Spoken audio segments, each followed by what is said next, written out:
Aktor Marcel Darwin menjalani ibadah umrah bersama sang istri, Nabila Faisal. Ini merupakan pertama kalinya Marcel Darwin pergi ke Tanah Suci setelah menjadi mualaf.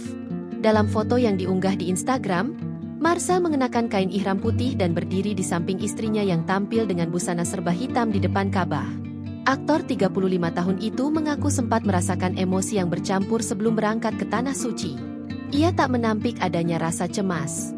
Jujur, di awal mau berangkat rasanya campur aduk senang, bahagia, excited, tapi juga deg-degan.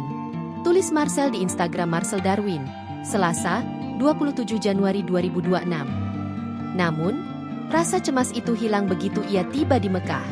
Marcel bersyukur karena seluruh proses ibadahnya berjalan lancar dan terasa dimudahkan. Tapi begitu sampai di Mekah, semuanya terasa begitu lancar dan dimudahkan, ungkapnya. Ayah satu anak ini mengatakan bahwa kemudahan tersebut ia rasakan sejak awal perjalanan hingga pelaksanaan ibadah umrah. Mulai dari imigrasi, hotel, sampai pelaksanaan umrahnya alhamdulillah semua berjalan tanpa kendala sedikit pun. Lanjutnya, pengalaman tersebut meninggalkan kesan mendalam bagi Marcel. Ia merasakan betul pertolongan dan kemudahan dari Allah selama berada di Tanah Suci. Benar-benar terasa betapa Allah memudahkan setiap langkah, tambahnya.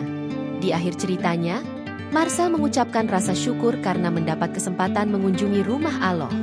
Ia berharap bisa kembali menunaikan umrah di waktu mendatang. Bismillah, semoga tahun ini atau tahun depan bisa kembali berangkat umrah lagi. Harapnya, pria berdarah Makassar dan Jerman itu juga mendoakan para pengikutnya yang memiliki niat serupa agar diberikan kelancaran. Dan untuk teman-teman yang juga punya niat umrah, semoga semuanya dilancarkan dari awal sampai akhir. Amin, tutupnya. Diketahui, Marcel Darwin resmi memeluk agama Islam pada tahun 2019.